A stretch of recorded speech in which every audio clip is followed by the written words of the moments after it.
Do coxo à mesa do rei, a história de Mefibosete. Hoje você vai conhecer a história completa de Mefibosete, de uma forma que talvez nunca tenha visto, sem filtros e sem enrolação. Fique até o final e tenho certeza que a história desse príncipe esquecido vai mudar algo na sua vida. Os cavaleiros aparecem no horizonte, poeira se levanta, armaduras brilham ao sol do deserto de Lodebar. Eles vêm em nome do rei Davi. E num casebre esquecido, na terra do nada, um homem aleijado observa pela janela. Suas mãos tremem nas muletas gastas. Ele sabe porque eles vieram. 20 anos se escondendo, 20 anos com medo, 20 anos esperando este momento. Eles batem à porta. Você é Mefibosete, filho de Jonatas, neto do rei Saul? Sou. O rei Davi ordena sua presença no palácio de Jerusalém. Agora, este é o fim. Ou será que não? Porque às vezes, quando você espera julgamento, você encontra graça. Quando espera execução, você encontra restauração. E quando se vê como um cão morto, um rei te chama de filho. Esta é a história de Mefibosete, um príncipe que caiu, um refugiado que se escondeu, um aleijado que foi chamado à presença do rei mais poderoso de Israel. E o que aconteceu naquele encontro mudaria tudo. A queda de uma dinastia. A terra de Israel estava em caos novamente. Nas montanhas de Gilboa, o sangue manchava o campo de batalha. 3 corpos jaziam entre os mortos. Saul, o primeiro rei de Israel, estava morto. Ao seu lado, Jonatas, o príncipe herdeiro, o guerreiro mais amado do povo, também havia caído. Os filisteus haviam vencido aquele dia terrível, e com essa vitória, a dinastia de Saul chegava ao fim. Saul havia sido escolhido por Deus para ser rei. Um homem imponente, cabeça e ombros acima de qualquer outro. Por anos, ele liderou com força. Mas algo se quebrou dentro dele. Ciúme, insegurança, desobediência. Quando Deus rejeitou Saul, escolhendo um jovem pastor chamado Davi, a alma de Saul mergulhou na escuridão. Ele passou anos perseguindo Davi, tentando matá-lo, consumido por inveja. Mas havia luz na história de Saul. Essa luz tinha um nome: Jonatas. Enquanto Saul queimava de ciúme, Jonatas era leal, corajoso e generoso, e ele amava Davi. Não como rival, mas como irmão. A Bíblia diz que a alma de Jonatas se ligou à alma de Davi, e Jonatas o amou como a sua própria alma. Num gesto extraordinário, Jonatas fez uma aliança com Davi. Ele tirou seu próprio manto real, sua armadura, sua espada e arco, e os deu a Davi, reconhecendo que aquele pastor seria o próximo rei. E naquele dia, Jonatas fez Davi jurar algo que ecoaria através dos anos. Quando o Senhor te der o reino, promete-me que não cortarás tua bondade de minha casa. Promete-me que cuidarás de meus descendentes. Davi prometeu, mas promessas são fáceis de fazer em tempos de paz. E nos anos que se seguiram, tudo desmoronou. Nedrazim, a queda longe do campo de batalha, na casa real de Gibeá. Um menino de 5 anos brincava nos corredores do palácio. Seu nome era Mefibosete. Ele não entendia de guerras, não entendia de política. Ele só sabia que seu pai Jonatas era o homem mais forte do mundo. Então chegou a notícia. Uma serva entrou correndo no palácio, o rosto pálido como a morte. Saul está morto. Jonatas está morto. Os filisteus venceram. O pânico se espalhou como fogo. Todo herdeiro ao trono seria eliminado. Era assim que funcionava naquele mundo brutal. Os inimigos de Saul viriam e não deixariam ninguém vivo da linhagem real. A ama de Mefibosete não pensou 2 vezes. Ela agarrou o menino nos braços e correu. Correu pelos corredores, pelas escadas de pedra, para fora do palácio que estava sendo evacuado. Mas no desespero, na pressa, no terror do momento, ela tropeçou. O menino caiu. Ele caiu das escadas de pedra do palácio, e o som que seus pequenos pés fizeram ao se estilhaçarem ecoou como uma sentença. Mefibosete gritou de dor, mas não havia tempo para médicos, não havia tempo para cuidado, não havia tempo para nada. A ama pegou o menino chorando e continuou a fuga. Eles fugiram para o deserto, para longe de Jerusalém, para longe de tudo. E quando finalmente pararam, quando finalmente estavam seguros, a verdade se revelou. Os pés do menino nunca mais funcionariam. O príncipe Mefibosete, herdeiro potencial do trono de Israel, estava aleijado para o resto da vida. Uma queda de segundos. Uma vida inteira transformada. Quigis, 20 anos em Lodebar.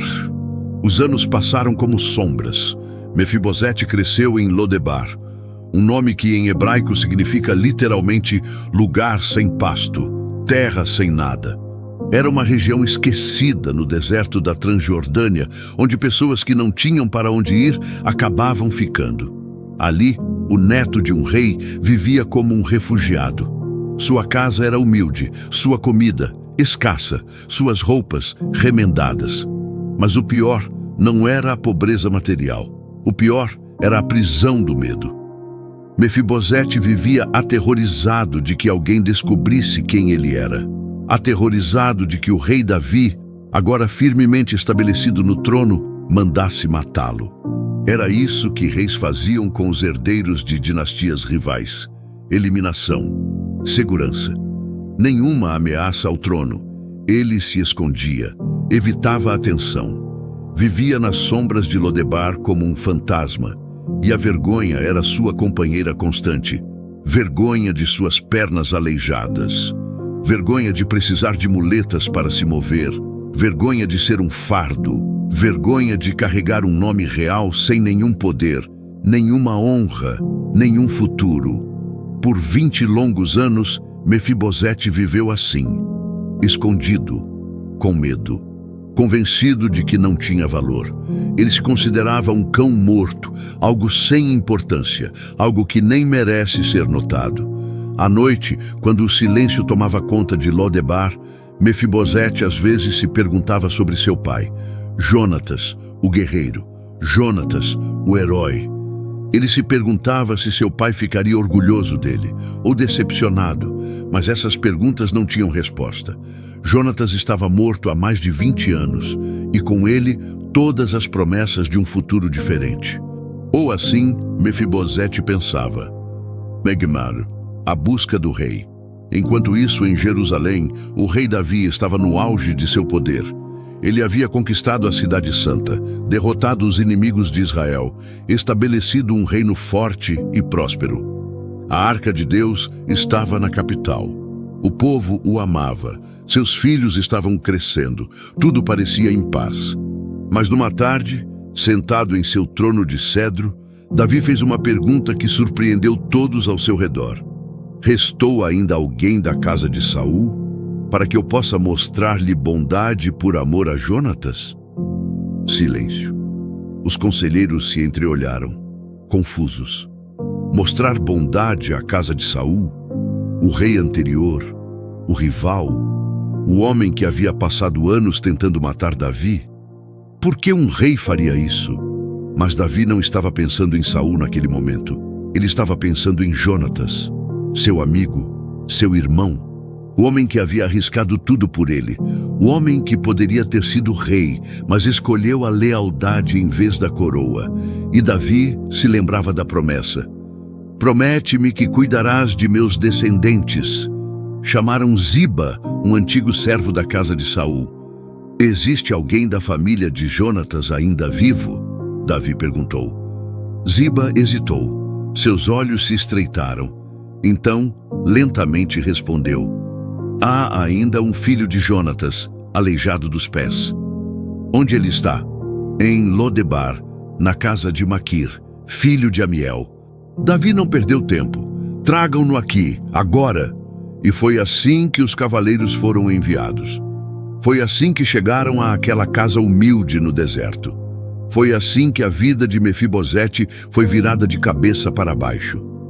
A propósito, se você está achando esta história interessante, significativa ou inspiradora, por favor considere se inscrever no canal. Essas produções levam muito tempo para fazer e seu apoio realmente ajuda. E se você ama o que estamos fazendo e quer ir um passo além, pode se tornar um membro do canal. Seu apoio nos ajuda a alcançar mais pessoas com a palavra de Deus. Basta clicar em inscrever-se e fazer parte desta missão. Tramano, a jornada do medo. A viagem de Lodebar a Jerusalém durou dias. Para Mefibosete, cada momento foi uma tortura. Ele ia montado em uma mula, porque não conseguia cavalgar adequadamente. As muletas estavam amarradas à sela. Os soldados do rei cavalgavam ao seu redor, não como escoltas de honra, mas como guardas. Ou assim ele sentia. Ele não dormia à noite. Sua mente era um turbilhão de pensamentos sombrios. Davi vai me executar. Vai fazer como todos os reis fazem. Vai eliminar qualquer ameaça ao trono. Ele pensava em sua esposa, em seu filho pequeno, Mica. Eles ficarão sozinhos. Eles ficarão sem nada. Mas havia algo ainda mais doloroso que o medo da morte. Era a humilhação que ele sentiria ao entrar no palácio. Ele, um aleijado. Ele, que não conseguia nem ficar de pé sem apoio. Ele, que seria levado à presença do rei mais poderoso da região como um cão implorando migalhas. Jerusalém apareceu no horizonte. Uma cidade murada, majestosa, construída no topo de colinas, tão diferente de Lodebar, tão cheia de vida, de movimento, de propósito. Eles passaram pelos portões, pelas ruas pavimentadas, pelas casas dos nobres. E finalmente chegaram ao palácio. Mefibosete foi ajudado a descer da mula. Suas pernas não o sustentavam. 2 guardas precisaram apoiá-lo enquanto ele mancava pelos corredores de cedro e pedra. Cada passo era uma lembrança de sua inadequação. E então as portas do salão do trono se abriram. E no caso, o encontro. A sala era imensa, colunas de cedro do Líbano, tapetes ricos, tochas acesas nas paredes. E no final da sala, sobre um trono elevado, estava ele, Davi, o rei, o homem que matou Golias, o homem que conquistou reinos, o homem que tinha poder de vida e morte sobre qualquer um em Israel. Mefibosete foi trazido à frente. Seus joelhos tocaram o chão, não por reverência, mas porque suas pernas simplesmente cederam. Ele se prostrou com o rosto no chão, incapaz de olhar para cima. Seu coração batia tão forte que parecia que todos podiam ouvi-lo. Este é o fim. Então Davi falou. Sua voz ecoou pela sala. Mefibosete. Ele mal conseguiu responder. Eis aqui teu servo. Silêncio. Então Davi disse algo que Mefibosete jamais esperaria ouvir em toda a sua vida. Não temas. Não temas. 2 palavras, mas foram como água no deserto, como luz na escuridão mais profunda. Davi continuou, e cada palavra era como um martelo quebrando correntes. Não temas, porque certamente usarei de bondade contigo por amor de Jonatas, teu pai. Eu te restituirei todas as terras de Saul, teu avô, e tu comerás pão à minha mesa todos os dias. Mefibosete levantou o rosto do chão, confuso.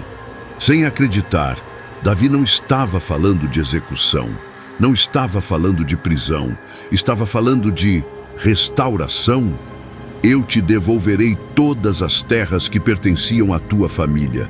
Terás propriedades, servos, renda, e mais que isso, tu comerás à minha mesa, como meu filho, como um príncipe. Mefibosete não conseguia processar. Era impossível, era bom demais. Era tudo que ele havia perdido sendo devolvido num único momento. Ele se prostrou novamente e disse, com voz quebrada, quem é teu servo, para que olhes para um cão morto como eu? Um cão morto. Era assim que ele se via, mas Davi não o via assim. Davi via o filho de Jonatas, via a promessa que havia feito décadas antes sob as estrelas de Israel. Via a oportunidade de honrar o amigo que ele amava mais que a própria vida. E naquele momento, na presença do rei, Mefibosete passou de condenado a filho, de refugiado a príncipe, de coxo esquecido a herdeiro restaurado. Davi chamou Ziba, o antigo servo de Saul. Tudo que pertencia a Saul e a toda a sua casa, eu dou ao filho de teu senhor. Tu e teus filhos e teus servos cultivareis a terra para ele e trareis os frutos, para que o filho de teu senhor tenha pão para comer. Mas Mefibosete, o filho de teu senhor, comerá sempre à minha mesa. Ziba se curvou. Farei tudo conforme ordenaste, meu senhor, ó rei. Naquele dia, Deus usou a fidelidade de um rei para restaurar a vida de um homem quebrado. A promessa feita sob as estrelas finalmente se cumpriu, porque Deus não esquece. E quando Ele faz uma promessa, o tempo não a apaga. Neco, a mesa do rei. Os meses que se seguiram foram surreais para Mefibosete. Ele foi instalado em aposentos no palácio. Não aposentos de servo, aposentos de príncipe. Suas terras foram restauradas. Ziba e seus 15 filhos e 20 servos foram designados para administrar tudo. E toda noite, Mefibosete se sentava à mesa do rei. Imagine a cena: Davi à cabeceira da mesa, seus filhos ao redor, Amnon, Absalão, Adonias, Salomão, nobres, generais, conselheiros. E ali, entre eles, um homem de pés aleijados que meses antes vivia escondido no deserto. Mas à mesa, suas pernas ficavam escondidas sob a toalha. À mesa, ele era igual a todos os outros. À mesa, ele era filho do rei. Mefibosete trouxe sua família para Jerusalém. Sua esposa, seu filho Mica. Eles também foram recebidos com honra. Pela primeira vez em sua vida, Mefibosete conheceu a paz. Ele não precisava mais se esconder, não precisava mais temer, não precisava mais sentir vergonha. Ele tinha sido encontrado, restaurado, amado. Mas como em toda a história, as sombras ainda não tinham terminado. A rebelião e a traição. Anos depois, o reino de Davi foi abalado por uma tragédia interna.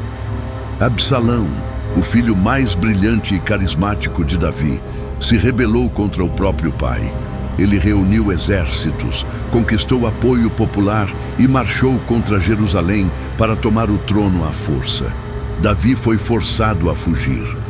O rei mais poderoso de Israel teve que abandonar seu palácio, atravessar o vale do Cedron e subir o Monte das Oliveiras chorando, com os pés descalços, a cabeça coberta em luto. E todos os seus leais o seguiram nessa fuga desesperada. Todos, exceto um. Mefibosete ficou, mas não por escolha. Quando a notícia da rebelião chegou, quando o palácio foi evacuado às pressas, Mefibosete chamou por Ziba. Prepara meu jumento, vou com o rei. Mas Ziba, aquele servo em quem ele confiava, viu uma oportunidade. Ziba selou o jumento e foi embora sozinho. Deixou o Mefibosete para trás. Um homem aleijado não consegue correr, não consegue fugir, não consegue alcançar ninguém. Mefibosete ficou preso em Jerusalém enquanto o rei fugia e a cidade caía em caos. Ziba alcançou Davi no caminho da fuga. Ele trouxe pães, uvas passas, frutas de verão e vinho. Provisões para o rei e seus homens exaustos. Davi, grato, perguntou: onde está Mefibosete, o filho de teu senhor? E Ziba mentiu. Com o rosto sério, com voz firme, ele disse: ele ficou em Jerusalém porque disse: hoje a casa de Israel me restituirá o reino de meu avô Saul. Em outras palavras, Mefibosete te traiu. Ele ficou esperando Absalão vencer para recuperar o trono da família de Saul. Davi, no meio da crise, sem tempo para investigar, sem condições de verificar, acreditou. E ali, naquele momento, tomou uma decisão. Tudo o que pertencia a Mefibosete agora é teu, Ziba. Numa única mentira, Ziba roubou tudo: as terras, a renda, a herança. Tudo que Davi havia restaurado, Ziba tomou com palavras falsas. E Mefibosete, preso em Jerusalém, não sabia de nada. As semanas que se seguiram foram amargas. A rebelião de Absalão foi sangrenta. Davi acabou vencendo, mas a um custo terrível. Absalão, seu filho amado, morreu na batalha. O cabelo longo, sua vaidade, se prendeu nos galhos de um carvalho, e Joabe o matou. Davi voltou para Jerusalém, mas seu coração estava despedaçado. E foi no retorno que Davi reencontrou Mefibosete. Lealdade testada. Quando Davi voltou para Jerusalém, Mefibosete veio ao seu encontro. Mas sua aparência chocou a todos. Ele não havia cortado a barba, não havia lavado as roupas, não havia cuidado dos pés desde o dia em que Davi partiu. Ele estava em luto profundo, visível, físico. Davi o viu e perguntou, com uma mistura de dureza e confusão: por que não foste comigo, Mefibosete? E foi ali que Mefibosete finalmente teve chance de falar. Meu senhor, rei, meu servo me enganou.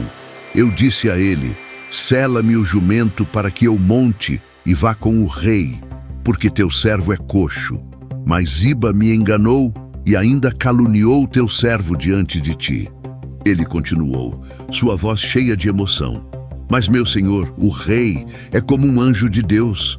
Faze, pois, o que parecer bem aos teus olhos, porque toda a casa de meu pai era merecedora de morte diante de ti. Mas tu puseste teu servo entre os que comem à tua mesa. Que direito tenho eu ainda de clamar? Mesmo sendo traído, mesmo tendo tudo roubado, mesmo sendo falsamente acusado, Mefibosete não reclama, não exige, não briga por justiça. Ele simplesmente lembra Davi de uma verdade: tu me deste mais do que eu merecia. Quem sou eu para exigir qualquer coisa? Davi ficou ali, diante daquele homem enlutado, e percebeu a verdade. Ziba havia mentido. Mefibosete era leal. Mas Davi estava cansado. Estava emocionalmente esgotado pela rebelião, pela morte de Absalão, pelas traições que vira por todos os lados. Então, ele deu uma sentença salomônica: por que falar mais dessas coisas? Eu decido que tu e Ziba repartais as terras. Não era justo. Metade ainda ficava com o mentiroso. Mas Mefibosete respondeu com algo que revelava a profundidade de seu caráter: deixa-o ficar com tudo, já que meu senhor, o rei, voltou em paz para sua casa. Ele não queria as terras. Ele queria o rei. A restauração não era sobre propriedade, era sobre relacionamento. E naquele momento ficou claro quem Mefibosete realmente era. A vida completa. A história de Mefibosete poderia ter terminado de tantas formas. Poderia ter sido uma história de vingança, um homem buscando justiça contra quem o traiu. Poderia ter sido uma história de amargura, um homem destruído pelas injustiças da vida. Poderia ter sido uma história de morte, o último herdeiro de Saul eliminado por um rei inseguro. Mas não foi nenhuma dessas coisas. Foi uma história de graça. Mefibosete continuou sentando à mesa do rei, não por direito, não por mérito, não por status, mas porque um rei, décadas antes, havia feito uma promessa a um amigo. E aquele rei honrou sua palavra. Mefibosete viveu o resto de sua vida em Jerusalém. Ele viu seu filho Mica crescer. Ele envelheceu com dignidade, não como um refugiado esquecido, mas como um filho do rei. E quando morreu, sua história foi preservada nas Escrituras para que milhares de anos depois nós pudéssemos ler e lembrar. Porque a história de Mefibosete é mais que um relato antigo. Ela pulsa com verdades que ainda falam hoje. Nenhum, a mensagem eterna. Num mundo onde o valor é medido por capacidade e desempenho, Deus mostrou que sua graça não depende do que você pode fazer, mas de quem ele é. Mefibosete não tinha nada a oferecer. Pernas quebradas, nome manchado, reputação perdida, mas foi restaurado completamente. Sua coragem nasceu da lealdade, e sua lealdade foi testada pelo fogo da injustiça. Mesmo quando Ziba roubou tudo, mesmo quando foi falsamente acusado, Mefibosete permaneceu fiel. E Deus honrou essa fidelidade. A vitória que ele experimentou não foi resultado de força superior ou mérito próprio, mas da fidelidade de um rei que honrou uma promessa feita décadas antes. E no final, a mesa do rei tornou-se seu lugar permanente, não porque ele merecesse, mas porque a graça não opera por mérito. A história de Mefibosete nos lembra que Deus frequentemente trabalha através daqueles que o mundo descarta. Refugiados se tornam príncipes, aleijados se sentam à mesa do rei. Pessoas quebradas se tornam testemunhas da graça. Da mesma forma, ele trabalha através de crentes comuns hoje, em casas, trabalhos, escolas e comunidades, para cumprir seus propósitos. Sua fidelidade silenciosa pode ser exatamente o que Deus usa para trazer esperança e mudança na vida de outra pessoa. Em cada geração, Deus chama seu povo para confiar nele quando as probabilidades parecem impossíveis. Nossos desafios podem não ser reis rebeldes ou servos traidores, mas os medos ainda parecem grandes. Pressões culturais que nos afastam de Deus. Temores que nos mantêm em silêncio. Batalhas espirituais que parecem invencíveis. Como Mefibosete, somos chamados a permanecer firmes na verdade, falar lealdade mesmo quando somos traídos, e confiar quando Deus diz, não temas. Assim como Deus lutou por Mefibosete, restaurando o que foi roubado e honrando sua fidelidade, Ele luta por seu povo agora. Em batalhas vistas e não vistas, em vitórias grandes e pequenas, aquela mesma mão ainda se move por seu povo hoje. A verdadeira questão é esta: você vai confiar nele o suficiente para se sentar à mesa? Sua fé, como a de Mefibosete, pode ser o próprio instrumento que Deus usa para trazer restauração, esperança e mudança em sua vida e nas vidas daqueles ao seu redor. Dotton, todos nós somos Mefibosete. Nascemos para propósito, mas sofremos quedas. Vivemos em Lodebar, lugares de medo, vergonha e escondimento. Nos vemos como cães mortos, sem valor, sem futuro. Mas existe um rei que está procurando por você, não para destruir, mas para restaurar. E quando ele te encontra, ele não pergunta, o que você pode fazer por mim? Ele te convida, venha sentar à minha mesa. À mesa, suas pernas aleijadas ficam escondidas. À mesa, você é filho. À mesa, você é amado, não pelo que traz, mas por quem ele é. A mesa do rei não é sobre mérito, é sobre graça. E há um lugar esperando por você. Obrigado.